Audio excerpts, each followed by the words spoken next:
Ladies and gentlemen, welcome to episode 69 of the Division Z podcast. My name is Jason. And I'm K Cosmic. We made it. We made it to the funny number. We made it well to done. funny number. Well done. Well done. We know the comments. We can already predict it. Yes, it's that number. It is. We Absolutely, are here. we're here. We had a few ideas for this. Originally, we were going to post a blank screen, which is number 69 on it. Originally, 69. But you know what? That's just like an hour. That would just be lazy. That would just be lazy. We got to sit here. We got to talk about games. We got to talk about zombies, even though there's not much to talk about. We're still going to talk about some zombie stuff today, probably. But for the most part, to be honest, there are other things that we want to talk about today, too, and we'll get into that later. But first, like we always start with, we'll start with some Call of Duty zombies. We'll just talk about Vanguard in general. Right before, and I'm talking about like minutes before we started recording this podcast, breaking news, Season 1 of Vanguard has been delayed by a week. And that's interesting, I think, because it just shows that they don't have enough time to work on things, I think. And it's just the unfortunate state of where Call of Duty is at right now, where Vanguard also feels kind of rushed. And I really hope this Warzone Pacific map isn't rushed and broken, because this is entirely replacing Verdansk. It's a brand new thing, and it looks, from what we've seen, it looks really nice. It looks beautiful. Great landscape. Here's my thing. The community will be so much more pleased if they waited that extra amount of time for something that's really good. Mm-hmm. And I think we can all agree on that. We're happy to wait for something that's warm the wait. But 100%. I don't know. I don't know with Vanguard. I don't know with Season 1. It's so up in the air. That's the problem. Yeah. Like, because of how rocky Vanguard's launch was, it's just so up in the air. Like, what's going to happen? I mean, the MP, for the most part, I think people enjoy. I think there's definitely are a few issues with the game, and those are to be those are to happen, obviously. I think the biggest part is probably zombies. It's the biggest letdown with it. But for sure. I don't know. I just think of Vanguard might be one of them games that comes, does its time, and then when it finishes, that's it. It'll be like it could the equivalent of maybe called World War II, where it was fun. It was fun for what it was, but once the game finished, that was it. That was it. Yeah, no, I definitely see the comparison. I think I'm gonna have to agree with that, especially because Season 1, December 8th, by the way. I think, did I say December 8th? I may or may not have. But anyways, this December 8th is when Season 1 is officially coming out for Vanguard. Especially since Season 1, they say they're adding new zombies updates, right? But they don't. What are those updates? Like, is it the Easter egg for Duran Fong at the beginning of the season? But then other people said it's going to be Season 1 Reloaded. Like, it's weird. Like, zombies, it says on the image, new zombies updates. But, like, what are they? Is it the ability to pause the game functionally? Like, is that a feature? Is that the update? For my guess, I reckon they're saying that because they have no idea what they'll have to release at that point. So by them saying zombies updates, it could mean an Easter egg, it could mean a new map, or it could mean bug fixes. I guess you're not wrong. I mean, I personally, at the very least, what I want to see from the update on December 8th is a new objective in Duran Fong. Something new. Like, I like the objectives for what they're worth, but at the same time, I kind of feel like they're a watered-down version of the ones from Outbreak, in a way. Yeah. I mean, don't get me wrong. I think, like, Harvest is a completely new objective, right? It takes the concept of retrieve, and it makes it a little bit different, and it has different aspects to it. I like Harvest because it's the one really new objective in Vanguard. And then you have Transmit, which is basically just escort, but a little bit worse because some of the map layouts are not as great to me. It's more because it's so condensed. And with Outbreak, it's so open, so it works. Yeah. This, it works, but it's just not as good. Just not as good. And then you have, Blitz, which is supposed to be the replacement for Holdout. And, it's basic. You don't love it, don't hate it. It's just basic. It's a basic objective. It's fine. But yeah, I just want to see a new objective, whether it's an objective redone from Outbreak put into Duranfang, or it's a completely new objective. I don't know. I really don't know. But well, I guess I just time will want to see tell. some fucking content. I don't know about you, but I just want to see something new. I do too. I want to I want to see the Easter egg. Like, if anything, yeah, this is the most interested I've ever been in an Easter egg for a couple of reasons. But one main reason being that because the map didn't launch with an Easter egg, and the community hating the fact that Duranfang has so many core elements of zombies that were there from the start, just removed entirely. Yeah. You know, I'm really interested to see how the community will perceive this Easter egg, how the community will digest it, and the longevity of this Easter egg. Obviously, Black Ops Cold War Easter eggs only took us like 2 hours to solve, right? How long will it take Duranfang's Easter egg to solve? And if it takes longer to solve, will people even fucking care to solve it? Yeah, I like, feel like I might be sounding extreme, but I mean, what do you think about it? I think for the most part for zombies, the start of the game is the most hyped time period for it. And just because it's a new game, it feels different, it looks different, new story stuff happening. And this time with it just being kind of like a flop. I don't think it'll come back. I think it'll get better, but I don't think it'll be to the extent of where if the game launched with a proper Easter egg and more objectives. And I think it's all fine and well in a month, 2 months time. You know, Vanguard Zombies been really fun, but it should have been like that at launch, and it's not the devs' fault. We always say it's not the devs' fault because it's not, because those are the ones that don't have the budget, don't have the time. But it's kind of like how watered down is Zombies going to get? I mean, I don't know. I mean, this year, Zombies truly feels like that third game mode, right? Instead of Zombies being its own entity. Yeah, exactly, right? It just kind of feels like it's tacked on there at the end for just, know, just to say they had zombies in the game, right? Yeah. And, although I agree that the majority of the blame does fall onto Activision for this complete catastrophe, I do think the devs aren't going to get away scot-free either. I mean, I think it's unexcusable not being able to functionally pause in a solo zombies game. I just don't think it's acceptable to have solo lag. Like, lagging in a solo game of zombies and then putting them on dedicated servers in a solo game when I'm pretty sure that never happened for fucking Cold War and Black Ops 3 and other games. So, like, to me, like, that kind of stuff is inexcusable, and I get it. Development teams make mistakes all the time. Like, I get it. But it's still inexcusable. And if they're able to fix that, then we're chill. We're chill. It's all good. But for a launch product, what the consumer expects to get at launch, I think I've said this before, pausing has been a feature in every video game since like the Atari 2600. What is, like, how is that overlooked? I feel like with it must be under the fact that they've been rushed and they had to skip over so many things, and they probably thought, we don't want to launch this, but Activision, let's launch it. Just get it out there. Come on, we'll fix it. It'll be working in like 2 months. I feel like if developers had the time and resources they need, that would have happened. But it's just not what we got. If their frame of mind is, we'll get it working in 2 months, release the fucking game in 2 months. Yeah. Like, I know a lot of people would share the same sentiment. Honestly, sometimes I feel like I paid for a $70 beta. Yeah. Like, I genuinely, even multiplayer, I do actually enjoy the multiplayer in Vanguard for what it's worth. I don't like maps like Subpens, and honestly, I think Tucson's kind of overrated, but, that's map design. That's a totally different thing.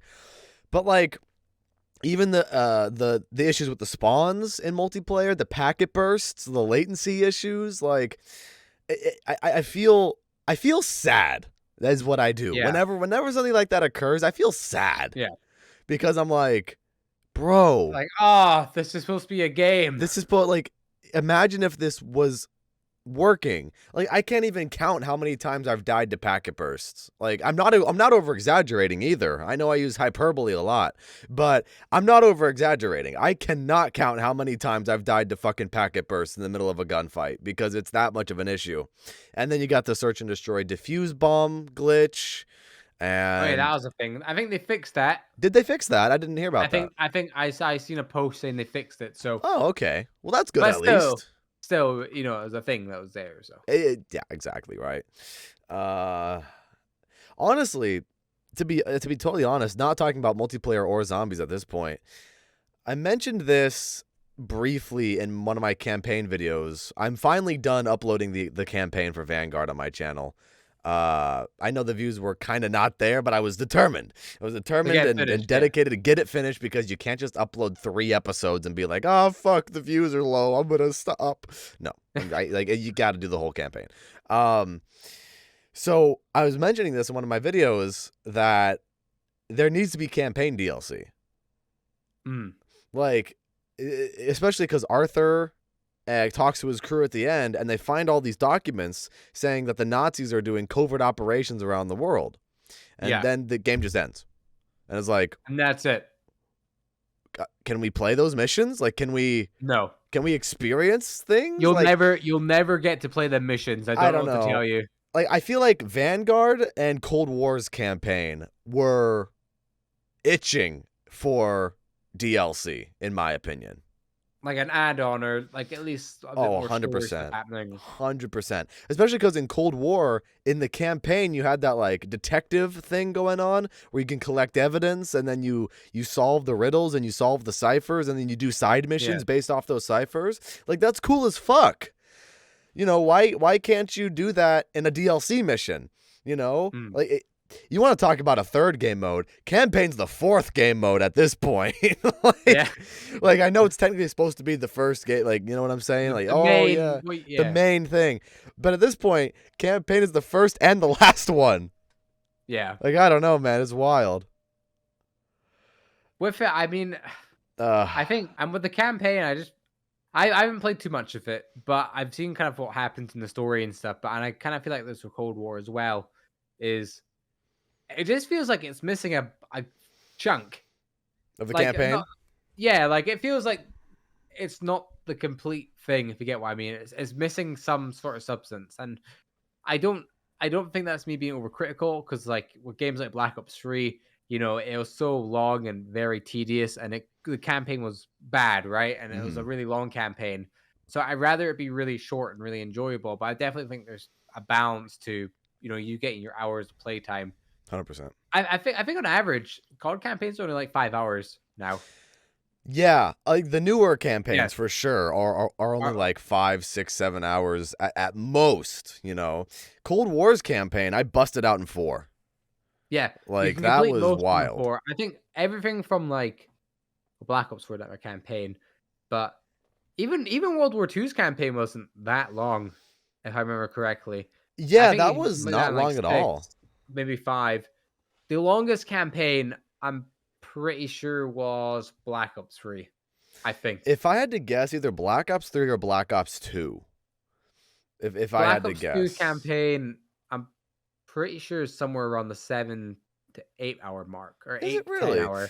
Maybe I'm remembering it incorrectly, because I remember spending hours on that campaign. I remember there were a lot of missions. Well, actually, you could do more, I think, couldn't you? Yeah, no, I was gonna say, because you have those like I forgot the actual name of the missions, but you have those missions in the game where you, how do I describe it? It's kind of like I'm trying to find the word. It's a side mission, but it's like, okay, what's the name of the game series? I'm trying to think. Okay, I'm gonna do the best I can to describe it. You come, like, it's an aerial view, and you're commanding troops move here, move there. But then you can take control of the troopers as well. Like tower defense, kind of like that. Yeah, kind of like tower defense, or like What was that one game series? There was something Commander, something Command. It was an old game. Red Commander. I don't know. It was Red. I have no idea. It was something like that. It reminded me of that. Yeah. For lack of a better term. But yeah, I thought that was a cool side thing. And honestly, games like Vanguard and Cold War could have totally benefited from something like that. I mean, like I said, the Cypher thing was cool in Cold War's campaign, but I want DLC for the campaign. You know, I think the campaign should be done some justice. Absolutely. 100%. And yeah. But Call of Duty's in a very strange state. Not much really going on, but not a lot. There are other games that have plenty of stuff going on. There are a lot of other games going on, including Pokemon, actually, surprisingly enough. Surprisingly enough, yeah. The game that releases every, 4 years has something going on. Not 4, 2 or 3 years. But Pokemon Brilliant Diamond and Shining Pearl. Yeah. Nostalgia. My freaking childhood. Nostalgia. My childhood is my first Pokemon game. My first genuine Pokemon game. What one did you play first? Diamond I had Pearl? Both, actually. I ended up getting both, but I'm pretty sure I started with Pearl. I don't remember which one I started with, but I remember my first starter was Turtwig. My first starter was also Turtwig because I thought he looked the coolest. Dude, let's go. See, Turtwig's my boy, okay? Thing is, you don't fuck with Turtwig. His stats are pretty shit.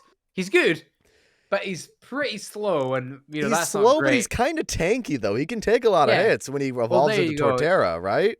He can do some stuff, and I mean, I think the starters are cool. I love the starters. Oh yeah, I mean, I love my boy Turtwig, but my favorite starter is probably Mudkip.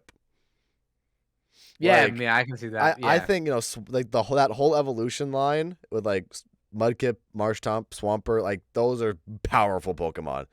And I don't know, there's just something about it. Because I remember after I played Diamond and Pearl, I then went back to play Ruby. Yeah. And then I really loved Ruby, and then played Emerald and all that kind of stuff. And yeah, so I mean, I guess you could say my two favorite starters would be Turtwig and Mudkip. If I could somehow get a Turtwig and a Mudkip on my same account for Shining Pearl, because I think I'm gonna get Shining Pearl because I like Palkia. I think Palkia is a cool Pokemon, and just because why the hell not? I mean, why? Well, here's what I can do. I'll get I can get Diamond. Oh, and we can do trades. Yeah. So then we can complete our. Dude, let's complete our Pokedexes. Absolutely. Hell yeah. And then I can get another one of my favorite Pokemon. One of my favorite Pokemon is Machamp. And because I love Machamp, yeah. You gotta trade Machoke. Oh, yeah. Dude, let's fucking do it. First step though, I gotta get a Switch. Yeah, get one of them and then get the game. I'm talking about this game like I'm playing it. I don't even have a Switch, guys. And then what you need to do is you actually need to buy Nintendo Online or whatever they call it as well. Oh, for real? And then, then you're there. You're there. Hey, I mean, it's no different for paying it's no difference that exactly. PlayStation Network or whatever. So I mean, I think it's just good to see these old games coming back remastered. 100%. I know we're talking about what we're going to talk about this episode because there's nothing going on. There's actually quite a lot. There's that. I want to kind of go back onto Pokemon, but this just came into my head. That GTA trilogy that came out, right? Yeah, but I've heard it's bad. It's really. I've heard the remaster, so many bugs. Shit. And at first, when I looked at it, I didn't see much of a difference in graphics, but they were going for that classic art style of the game. They weren't going to make it look like GTA 5. They're going to make it look a little bit better than what it was before. But I've heard so many negative things. Wow.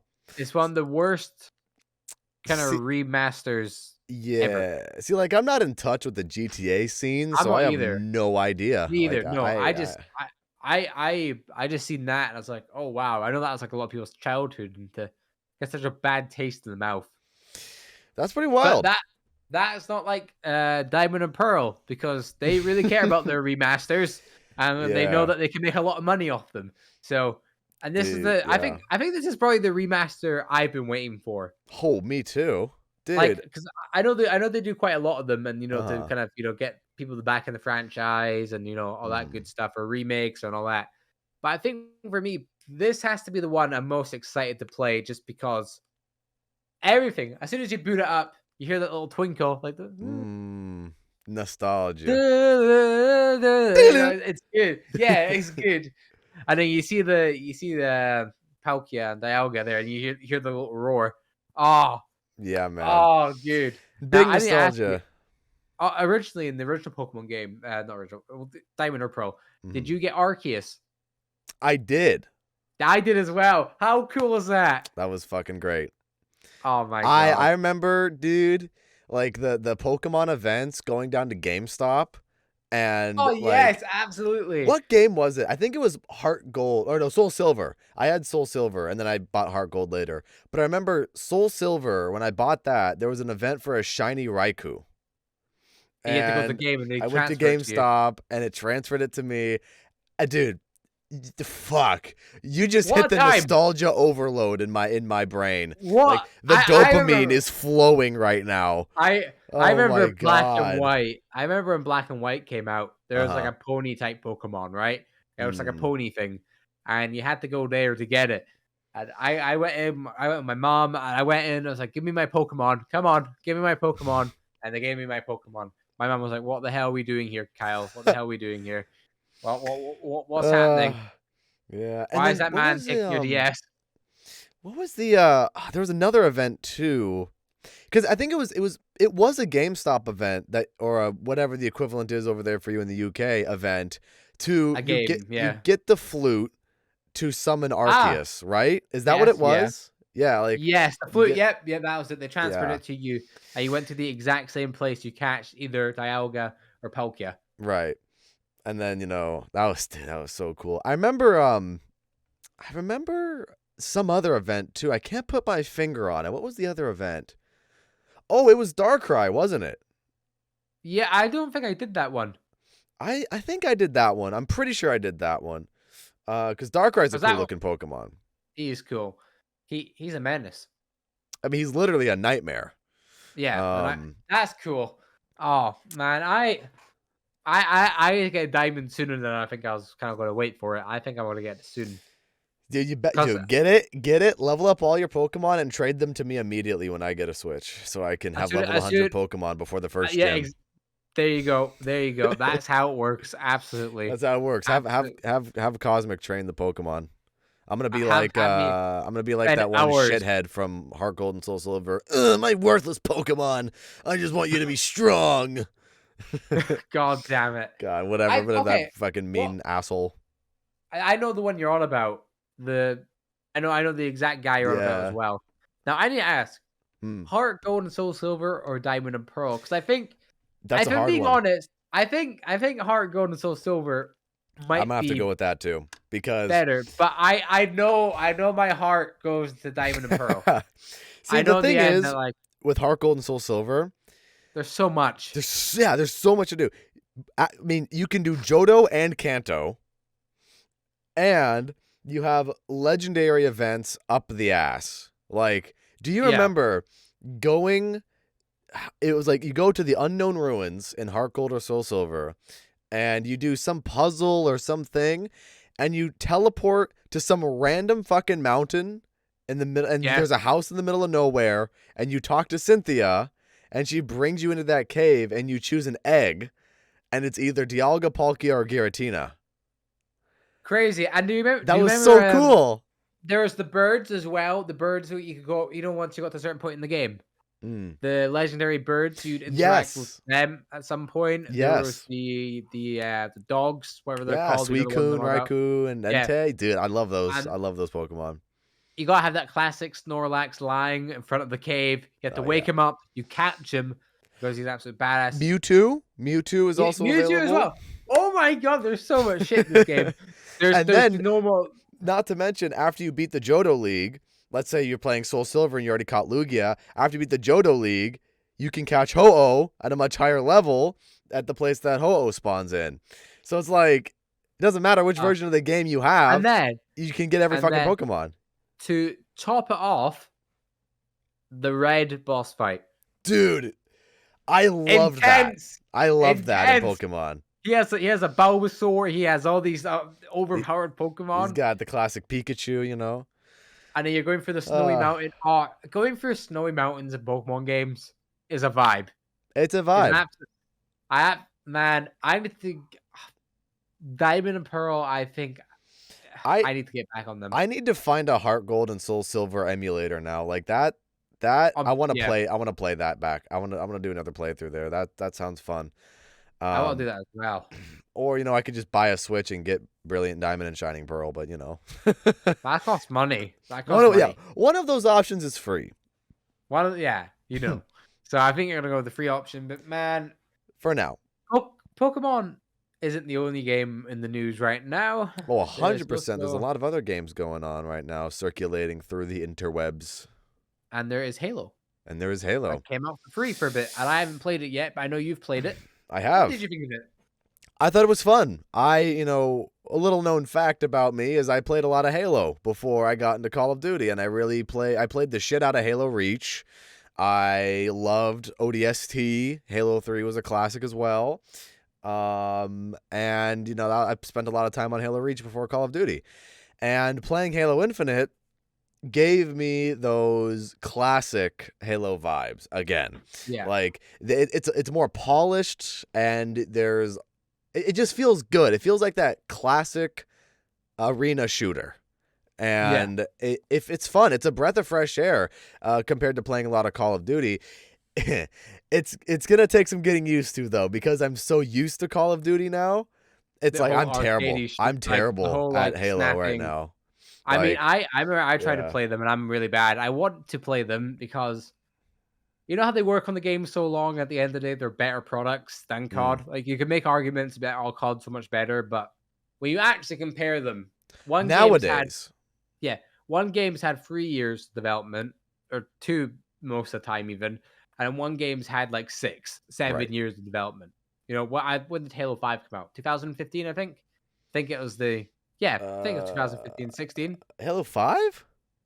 Yeah, 5. Halo it wasn't 2000. I'll find out. 18? 19? No, I don't think it came out then. I think it came out Halo 5 release date. I'm going to say like 18. 2015. Fuck, really? 27th of October 2015. Halo 5? Halo 5 Guardians, yeah. That's when that came 15? Yeah, so it's been like almost 7 years. What? Almost 7 years, yeah. I'm genuinely shocked by that. Came out on 27th of October, so about 6 years even. So it's just past 6 years. So as far as development goes, obviously they spent a lot of time developing that game after it came out still and updating it. But I would say probably like a solid 5. They got to the drawing board pretty quick after, I would reckon.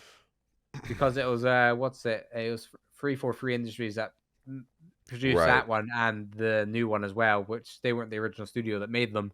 Right. But, good old Bungie. But I've heard Bungie. Things about this one. I've heard that they really tried to bring it back to the classic Halo vibes and the whole, and it feels like whole game flow.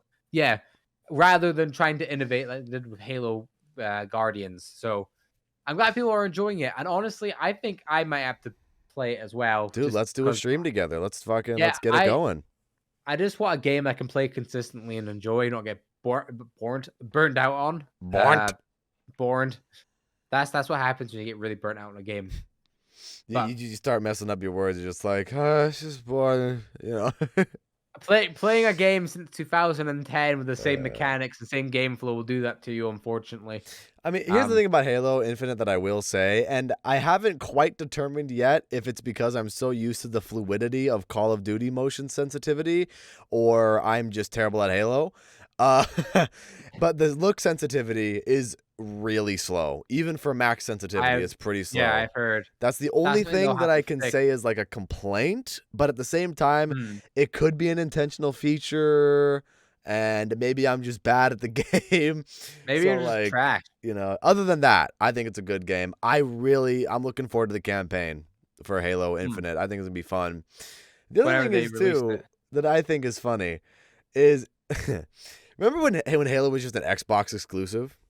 Yeah, now it's on PC. And now it's on PC. So I find it hilarious how the other day on stream, I was playing a game that used to be an Xbox exclusive on PC with a PlayStation controller. like, like it's so like it sounds so cursed, but it works so well. It works so well. I mean, it makes sense. I know Microsoft like pushing the whole idea of having an Xbox and all that, but since they own the software for most PCs anyway, I think they're like, you know what? Fuck it. It doesn't matter. We're still getting money. They're still buying our game. The more sales we'll get in that as well, and the more optimized I guess the game will be as well for it. I have a PS5, but I want the Halo edition of the Series X. I really do. That looks cool. I did see that on Twitter the other day. That looks great. I'm not gonna do it because it's a bit of a waste of money. Not a waste of money, but you know, I mean, I have a PlayStation. I don't need it. Fair enough. It does look cool. If I see one for a good price, I would be tempted to buy it. I'm not going to, though. I'm going to hold off. But it's just a bunch of games are coming out. A lot of them are shit, but there's some good ones in the rust. And it seems like it's all the old type games that are good, like Pokemon, and then Halo, and even Battlefield seems to be a little bit meh. This is I think, man, it's such an interesting time for gaming right now because I know a lot of people will complain about nostalgia bait and being like, oh, these game companies have no originality and they are just tugging on our heartstrings and feeding off of our nostalgia, and that's what's making people mindlessly go out and buy the remakes of the games, right? But I think at this current moment in time, because all of the new games are releasing so haphazardly, Vanguard, Battlefield is in a terrible state right now too. You know, you said the GTA Definitive Trilogy is a mess as well. Yeah. So it's one of those things where you go, okay, a functional remake of Pokemon Diamond and Pearl. Yes, please. You have Halo Infinite, Halo coming back from the dead. I mean, it wasn't dead, but like you get what I'm saying. It's a metaphor. It had a fall off. Guardians definitely hurt the franchise. Yeah, it definitely hurt it. But a resurgence. That's the word I should use. Yeah, Halo making a resurgence. And then on top of that, another game we should talk about, Minecraft getting part 2 to the Caves and Cliffs update. And the part everyone wanted. At the end of the month. And the thing is, that's the part everyone wanted when it first came out. That's the part everyone wanted. I do have to give credit where credit is due, though. I really like the amethysts. I like the goats are kind of funny. For the most part. I think it's time. This is what people have been waiting for, and it's time, especially since they announced the next update, the Wild. Oh yeah, and it's like y'all announced the next update without completing Caves and Cliffs. Man, I remember when the Nether update came out, man. Did I still love the Nether update? Such a good change. It makes it so there's actually a reason to go there after a while. Like, I'm still, every time I go to the Nether, I'm still like, whoa, like this is new still. Like, because it's not ugly red and orange anymore. Exactly. Man, it's got a lot of variety. I think with the state the world's been in, right? It was really shit for a long period of time, but now it's just all the game delays, all the movie delays have all come out, and it's like now's the time. Now is the time for gaming to resurge. Gaming, movies, all this good stuff, all just compiling in one, and that brings me on to our next part. I was wanting to talk about it. The Spider-Man No Way Home second trailer. Yes. I know that's been rocking the entertainment world recently. Now, Jason, I know you're not a big Marvel fan, but I know you like Willem Dafoe. He's cool. He's cool. As everyone would.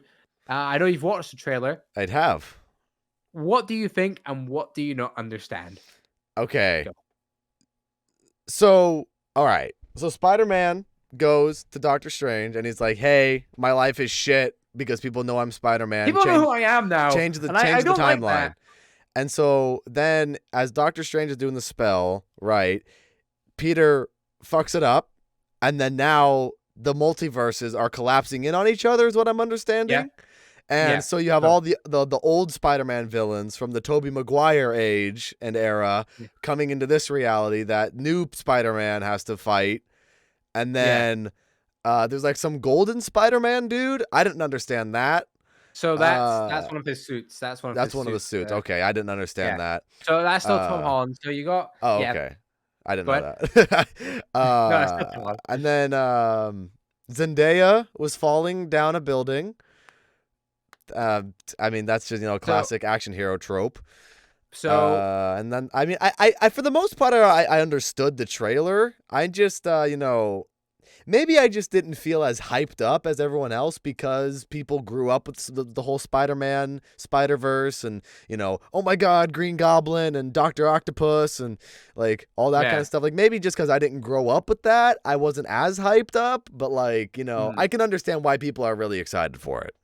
I think I think because it's like there's a culture not just for Marvel but for Spider-Man stuff in general. Like for Tobey sure. Maguire. I mean, for the Tobey Maguire trilogy, I will say they're good for the time and they're still good to watch now, but they're not.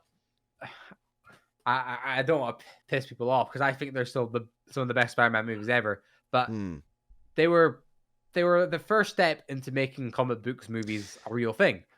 And I could see that. In a lot of aspects, they're not going to age that well, and some parts are kind of goofy. Like there's a few things. The walking down the street bit, right? That's kind of goofy. Spider-Man's running. Oh, well, I mean, there's that. There's like him in the third one where he's like dancing and all that. Yeah, that's kind of goofy. That's a bit goofy. A little bit more intended because that's kind of like the direction they're wanting to go in with that movie because that's when he gets the symbiote. And it alters the personality to do the things that they think is the coolest. So it works in that sense because he since Peter Parker's not like the coolest guy in the world, he thinks that's cool, so that's why he's doing it. So it kind of makes sense, but with it, it's just there's a lot to it. There's definitely a lot to it, and you even have like all the original Spider-Man movie memes. Like the whole movie's a meme, It's kind of like stings, doesn't it? It's kind of like Revenge of the Sith for Star Wars, right? Yeah. Like Revenge of the Sith, my favorite Star Wars movie, got a lot of fucking awesome moments. You see Anakin's true fall to the dark side, but just every scene is a meme in that movie. Yeah. It's honestly kind of incredible how many memes you can count in Revenge of the Sith. Yeah. Because here's the thing, right? With Spider-Man, you could put the whole trilogy together, the Tobey Maguire trilogy, and cut out maybe 5 minutes of movie time and all the memes are there. Like, I'm something of a scientist myself. Even at the start, there's stuff in between it. Like, I don't believe that. There's so much shit in the movies that are all thingied. And the idea of Spider-Man No Way Home is, I think, to bring back, first of all, it's a nostalgia kick because you got Green Goblin, Doc Ock. There's some characters that we don't understand why they're there yet. Oh, for example, there's the Sandman, right? Sandman. He doesn't die in the Tobey Maguire trilogy. And it doesn't really make sense for his character arc for him to be bad again because of how things left off in the end of the movie because he kind of just moved on with his life. Okay. So there's theories like, it could be an alternate version, like some other version of him. But with that, they also have the Andrew Garfield films where they're bad guys from that, which were the Amazing Spider-Man movies. The bad guys from that are also in the movie. So you got the Lizard, you got Electro, the guy, the shot guy. Originally, he's blue, but they've done a whole redesign of him. But there's so much going on in the movie. I hope they can handle it well in terms of writing because I know throwing so much shit in one movie can damage the pace if it's not done right. Interesting. Okay, yeah, for sure. Like, you know what I mean? Like, if a movie has a bunch of stuff in it, it's all good, right? Like, like the thing is, when you have so many plot threads and other things that are entangled in your greater storyline, you have to keep tabs on all of that throughout the entire movie, or else it's going to be a clusterfuck. Absolutely. And I'll tell you something, right? It goes without saying, this movie is for Spider-Man fans and Marvel fans. If you didn't watch the original trilogy, I think they'll make the movie, it'll be watchable, but you're going to miss out on a lot. And with it as well, if you didn't watch it when they were coming out when you were a kid, you're going to probably miss out on a lot as well. But one thing I can expect is with the new characters, or the old characters that are coming back, like Green Goblin, Doc Ock, the writing will be a lot better. The actors over time have got more acting experience, even though they're really good actors at the time. So their performances in general will be improved on naturally. And I think it's gonna be a good movie. I think there'll be a few twists and turns. I think Venom will be in there at some point in the movie because I know he's in that universe now as well. For some reason, they've already hinted towards that. Well, I mean, Venom is that symbiote thing, right? So Yeah. eventually So they're gonna have to like fight, probably, if I had to guess. yeah. So spoiler alert: if you haven't seen Venom, Let There Be Carnage. Stop. Don't skip like 30 seconds. Uh, in the end of the movie, you know, Doctor Strange has a spell. Okay, yeah. Like you like the like blah, blah, blah, blah, you know, my magic hands, Peter Parker. Oh, I don't want these people to forget and then spell fucks up. At the end of Venom, the amount of time that the spell took, there's flashing in the movie. And then eventually Venom comes out, Oh. looks at the TV and sees Tom Holland, Spider-Man. Because in Oh. the Spider-Man Far From Home, which is the second Spider-Man in the Tom Holland trilogy now, Okay. he's revealed to be Spider-Man at the end, obviously, and that's where Mhm. this movie takes place directly after. I So see. he's in that universe now. When and where, no one knows. I don't think he'll be in the movie as a main character because that's just so much shit to throw into one movie, and I think Yeah. he needs to be saved for his own separate thing. See, here's the So thing. As much as I'm not like a super big fan of Marvel, and I don't, watch their movies because I just yeah, haven't.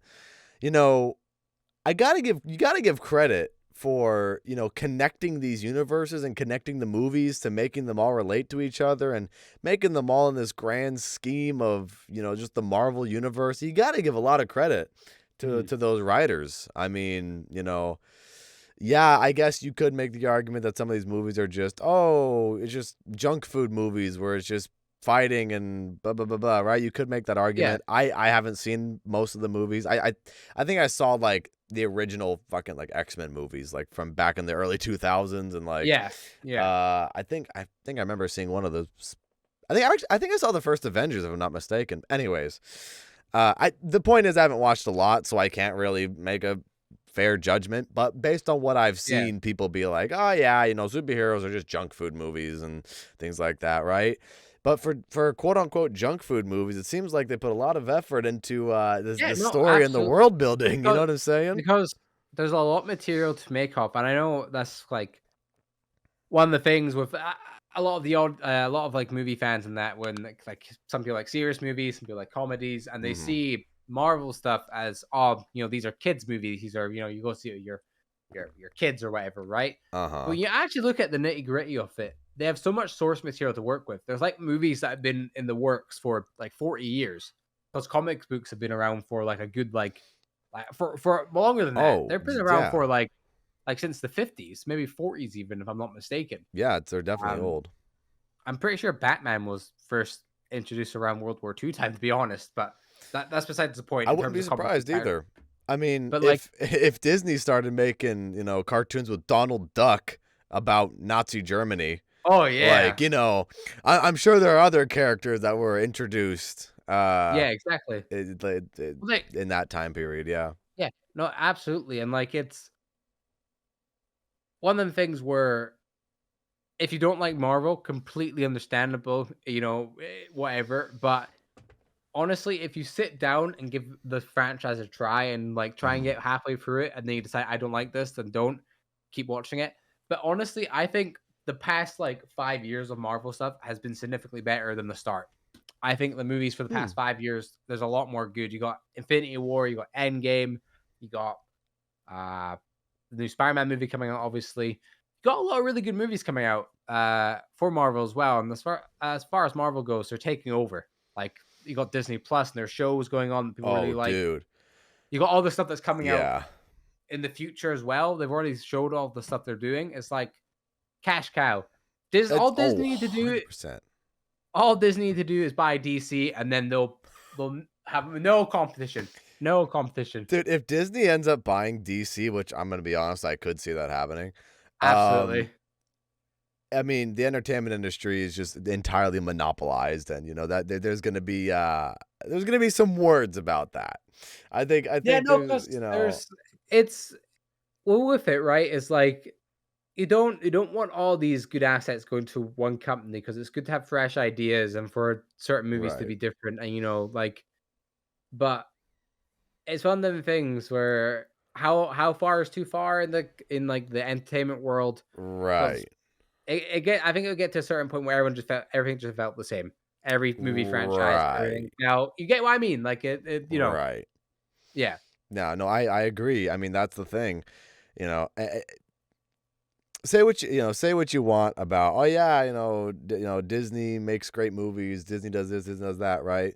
I think we can all agree that if a major monopoly happens in the entertainment industry, it would be kind of worrisome a little bit for even why would they need to smaller try? creators too, and things like that. So I mean, that's a whole other kind of conversation, but the fact of the matter is I can see that happening, and probably quite soon. Honestly, because as far as DC goes, right? They have a few good things going. They have the Joker movie, which was seen quite well because it's a lot more serious take. They have the Batman movie, the Batman coming out with Robert Pattinson. That looks very interesting, and I've heard it's like over 3 hours long or something like that. It's supposed to be a pretty crazy film, yeah. And they have to have a few projects coming out, but when you look at their track record, it's just like mediocre after mediocre. And it's fair enough, and some people enjoy the movies. Mm-hmm. More power to you. But I don't know. One of them things. Yeah, I remember watching a Green Lantern movie. A few years ago. No one remembers watching that movie. Ryan Reynolds doesn't. And I was like, Have you ever watched Deadpool 2? I haven't watched any of the Deadpools, actually. No, so there's a joke in Deadpool 2 where Ryan Reynolds goes back in time. He's reading the script for Green Lantern. Oh, no. And then Ryan Reynolds behind him shoots him in the head. Because he's like smiling, like looking at the script, like. Oh, and obviously Ryan Reynolds like jokes about how trash the movie was, and it's like yeah. Wow. I guess it's not the studio's fault. I guess the it's self-awareness from the studio there, right? I mean, shoot. Yeah, man, that's wild. It's bad. It is bad. I mean, hey. The thing is too with Disney and all the stuff that they're buying. I mean, you know me. I've said multiple times that I don't really like the Star Wars sequel trilogies, and the one Star Wars movie that I can kind of give them in a way is I can give them Rogue One. Like Rogue One is not bad, especially the Darth Vader kills everybody. It's okay. Like it's a mediocre movie with good parts in it. Yeah, exactly. There are a lot of parts in it that I really enjoy, like Darth Vader hacking everybody up in the hallway because Darth Vader is powerful as fuck. But here's the thing too. I'm a little bit concerned about the Obi-Wan series. Because are you now? Because the original actor's coming back, and with that stuff there, I know Ewan McGregor's coming back. I'm loving that. Hayden Christensen is gonna be Vader, which is cool. That's fucking amazing. Like it all sounds so good. It sounds too good to be true, right? I'm a little bit apprehensive that they're gonna do something that fucks up the story of Obi-Wan and Anakin, like they fucked up the whole prophecy of the Chosen One in the sequel trilogies. Yeah. And it's just like, I'm a little worried. I know The Mandalorian is good. I watched a few episodes of The Mandalorian. That's a good show. I will give them The Mandalorian too. And like, I've already had it spoiled, so I already kind of know what happens at the end of The Mandalorian and shit like that, and I'll give them that. That's cool as fuck. Right? Yeah. But I think the main reason why that was cool as fuck was because Dave Filoni was working on that. And Dave Filoni, that guy is George Lucas 2.0. Like, give him the reins. I think with it, right, is like, if you put the right director in charge and give them what they need, the product will always be good in the end. And I hope that's what happens with this for you, honestly, all Star Wars fans, because it's a good franchise. There's a lot they can do with it. It's just needs to go in the right direction. Yeah, and also Star Wars anime. I've seen that. That looks cool. I want to get a free trial of Disney Plus and watch Star Wars anime, because I don't know if I would actually pay for Disney Plus because I pay for a bunch of other stuff. But I'd probably get my free trial for Disney Plus to just watch the Star Wars anime just to see if it's any good. It's called Star Wars Visions. I've seen that, and the art style is very interesting. Yeah, I remember watching a behind-the-scenes video about it, and they were talking about, a lot of, Japanese animators and illustrators took a lot of not experience. Oh my God, influence. They had a lot of influence, inspiration from samurais and the old samurai kind of culture, which is exactly what George Lucas did when he was making the original Star Wars, with the original influence from samurai culture and the Jedi and their fighting style and all that kind of stuff. So if the Japanese animators and illustrators, they took experience from that, or they took inspiration from that, I think it could be a really fun watch. I'll have to check it out. Yeah, no, absolutely. I think even though COD's kind of quiet at the moment, there's definitely is other stuff to talk about. It's been a pretty remember when we were talking about Call of Duty? Yeah, and then we just went over the games, and then Spider-Man. You know what? That's okay, dude. I mean, long story short, I'm looking forward to the new Minecraft update, and let's just say that there might be something happening soon with Minecraft with us. Maybe, potentially. You didn't hear it from us, but there might... Notch, maybe. Notch. Yeah. You might hear it from Notch. You might hear it from Jeb. Yeah. We're quite good friends with them guys. We're quite... I mean, in all seriousness, be on the lookout for something pretty cool pretty soon. And then, I'm looking forward to Minecraft. I'm looking forward to getting a Switch to play Diamond and Pearl remakes. I want to play more Halo Infinite. I want to play the Halo Infinite campaign right now. And I really hope that the Warzone Pacific map is a good map when that releases on December 8th, because it needs to be, or else we're kind of fucked, because that, like I said at the beginning, it entirely replaces Verdansk, and we can't go back to Verdansk. So, we'll see what happens. The Gulag. We'll get sent to the Japanese equivalent to the Gulag, right? Because it's in the Pacific, and it's got my assumption would be is that it was like a Japanese occupied island, right? So or something, yeah, something like that. Something along those lines. Yeah. One thing that I think is going to be kind of interesting, I may or may not have mentioned this before, but dogfighting. Dogfighting is being added to Warzone. It looks cool. I mean, I just hope the planes aren't super overpowered, and that's all players do for the rest of the game is just sit around in planes. It won't be that bad. I think there'll definitely be ways and methods to take them down quite easily. And I don't think it's going to be the case where they'll be super overpowered. And I think as soon as they go into the storm or whatever I'll call it, I think it'll break instantly. Oh yeah, no, for sure. That they'll get EMP'd, or we'll say EMP'd. But... Yeah, something along those lines, right? There's the gas is on the ground, slowly closing in, and then you got a thunderstorm above the gas cloud, and then the lightning strikes the plane or something. I don't know. That could be interesting. Yeah. But yeah, man, we're hoping Caldera is a good map. We're hoping Season 1 brings good updates to Vanguard Zombies. Maybe functional pausing, which, by the way, some people were able to pause earlier in the week. You're saying, yeah. Some people were able to pause earlier in the week. Rizzo, I watched a little bit of Rizzo's stream the other day. He was able to pause. And then I was like, fuck. If one person can pause, why can't we all? Yeah, that's the thing. I went into the game myself to test it out, and I couldn't pause. But I saw that Rizzo pause, and I was like, whoa.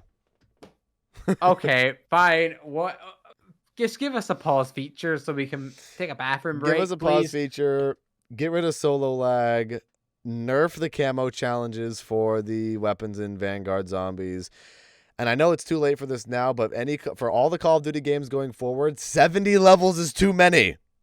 Please stop it. It's fine. We can grind for camos. We don't have to grind for weapon levels. Here's the thing, right? I wouldn't care as much about the weapon levels if you didn't have to get to level 70 to unlock all the camo categories. Yeah. It's just silly, isn't it? It's silly. I know I've been on record saying this before, and I'm going to say it again. Cold War's maximum level at 55 was already pushing it. And I could tolerate that, because at 50 was when you unlocked all the camo categories, and you still had another 5 levels to level up the weapon by itself, right? Yeah. I could let it slide. 55's pushing it, but 70, that's too much. That's too many. Too much, yeah. But I think hopefully they can give us more XP or something to make it a faster process. I know for myself, I'm not going to be going for Dark Ether. I'm not going to be going for whatever they're calling it, multiplayer. What's it called? Atomic. Atomic. Yeah, I'm not going to be doing that. Don't have the time to do that because that's the thing. Like like we play the game consistently, and it's like, it's just, bro, I don't have the time. I only have one level up to 70. Like I can't play this game 24 hours a day. Like, I know there are some crazy freaking people out there. Like, I got to give a shout out to fucking Pikachu, Obey Pikachu. That guy's insane. Like, he's like over halfway done with the Dark Ether grind already. I just couldn't imagine. He's wild. Honestly, I mean, his dedication to just grinding out camos in Vanguard right now is insane. I commend you, man, because I'd be going batshit insane trying to do that for hours on end. And I feel bad for Greg, FPS as well. He just got Plague Diamond on the snipers in Vanguard Zombies. And the snipers in this game are terrible. Worse than Cold War. They're not good. So I'm gonna rip my hair out with that. So I commend Greg on his patience for that too. But anyways, long story short, Call of Duty, clean up your act, and we're also going to play a bunch of different games this year. Different games. Play Minecraft, play Halo, play Pokemon if I ever get a Switch, you know. Why not? One day, you know. If anything, I'll go back to Cold War. I still have some Cold War video ideas. Same idea here. So, yeah. Anyways, guys, I think we're going to... Wow. We're going to wrap things up here for episode funny number of the Division Z podcast. What was your guys' favorite part? Feel free to share your thoughts in the comments. And my dude, do you have any closing thoughts before we end today's episode? Gaming is back for the majority of mainstream games like Pokemon and Halo. Call of Duty, you know. It's on a downward trend, but I'm optimistic. And if we can fix a lot of these problems for future games, we'll be back to its former glory. Absolutely. That's my opinion. Absolutely. But anyways, guys, thank you once again for watching this episode of the podcast. Check out all the links down below in the description so you stay up to date with everything Division Z, myself, and K Cosmic does. With that said, have a fantastic rest of your day or night, depending on where you are in this crazy world. And I'll see you guys. We will see you guys, not just me, because... We'll see you guys next time. There's two. I butchered that outro. I'll see you guys. Goddamn. We'll see you guys next time. Peace.